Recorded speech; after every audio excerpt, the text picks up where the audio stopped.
মানুষ টিকটিকির শরীর দিয়ে এক বিশেষ প্রক্রিয়ায় নেশা গ্রহণ করে, যা স্বাস্থ্যের জন্য মারাত্মক ঝুঁকিপূর্ণ।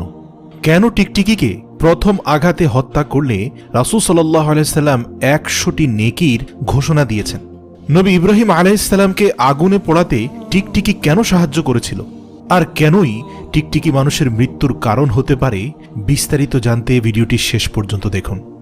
উম্মে শরীক রাদিয়াল্লাহু তাআলা আনহু থেকে বর্ণিত, রাসূল সাল্লাল্লাহু আলাইহি ওয়াসাল্লাম টিকটিকি হত্যার আদেশ দিয়েছেন।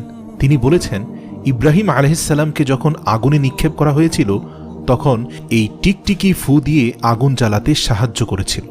বুখারী এবং মুসলিম শরীফে হাদিসটি রয়েছে। টিকটিকির এই শয়তানি তৎপরতায় রাসূল সাল্লাল্লাহু আলাইহি ওয়াসাল্লাম তাকে হত্যা করার আদেশ দিয়েছেন। অপরদিকে হযরত ইব্রাহিম আলাইহিস সালামের উপর প্রজ্বলিত আগুন নেভানোর উদ্দেশ্যে ব্যাঙ সেখানে পেশাব করেছিল, যাতে আগুন নিভে যায়। তাই ব্যাঙ হয়ে গেল পবিত্র, আর টিকটিকি হয়ে গেল মানব জাতির জন্য ক্ষতিকর একটি প্রাণী, যাকে হত্যা করা সওয়াবের কাজ। রাসূলুল্লাহ সাল্লাল্লাহু আলাইহি ওয়াসাল্লাম তিনি টিকটিকি হত্যার আদেশ দেওয়ার পর থেকে আয়েশা রাদিয়াল্লাহু তাআলা আনহা টিকটিকি হত্যা করা শুরু করেন। হাদিসে বর্ণিত রয়েছে, মা আয়েশা রাদিয়াল্লাহু তাআলা আনহা ঘরের মধ্যে টিকটিকি মারার জন্য একটি বিশেষ বর্শা রাখতেন। এছাড়াও রাসূল সাল্লাল্লাহু আলাইহি ওয়াসাল্লাম বলেছেন, 5 প্রাণী তোমাদের জন্য ক্ষতিকর: ইঁদুর, বিচ্ছু, চিল, কাক এবং পাগলা কুকুর। রাসূল সাল্লাল্লাহু আলাইহি ওয়াসাল্লাম আরও বলেছেন, তোমরা নামাজরত অবস্থায় 2টি কালো প্রাণীকে হত্যা করো, সেগুলো হচ্ছে সাপ এবং বিচ্ছু। যে ব্যক্তি প্রথম আঘাতে টিকটিকি মারবে তার জন্য রয়েছে 100 সওয়াব, দ্বিতীয় আঘাতে মারলে তার চেয়ে কম সওয়াব, এবং তৃতীয় আঘাতে মারলে তার চেয়েও কম সওয়াব। কেন টিকটিকি মারতে বলেছেন? বর্তমানে বিজ্ঞানীরা গবেষণা করে জানতে পেরেছে, টিকটিকি মানবদেহের জন্য মারাত্মক ক্ষতিকর। এরা সরীসৃপ জাতীয় প্রাণী। এটি ঘরের কোঠা, দেয়াল, খাট, চেয়ার এবং অন্যান্য আসবাবপত্রের উপর চলাফেরা করে, এবং বিশেষ করে খাবার পাতিলে বা খাদ্যদ্রব্যের উপর মলমূত্র ত্যাগ করে।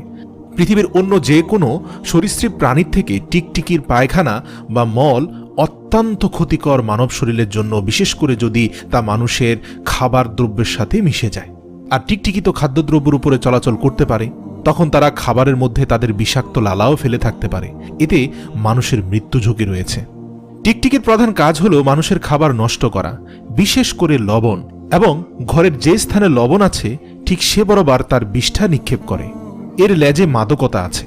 আপনারা অনেকেই জানেন না, পৃথিবীর অনেক বড় বড় নেশাখোররা টিকটিকির লেজকে পুড়িয়ে তা দিয়ে নেশা করে, এবং এই নেশা একবার উঠে গেলে তখন টিকটিকির জন্য তারা পাগল হয়ে খুঁজতে থাকে। এমনকি এই নেশার জন্য টিকটিকি বাণিজ্যিকভাবেও কিছু কুচক্রী মহল উৎপাদন করে থাকে।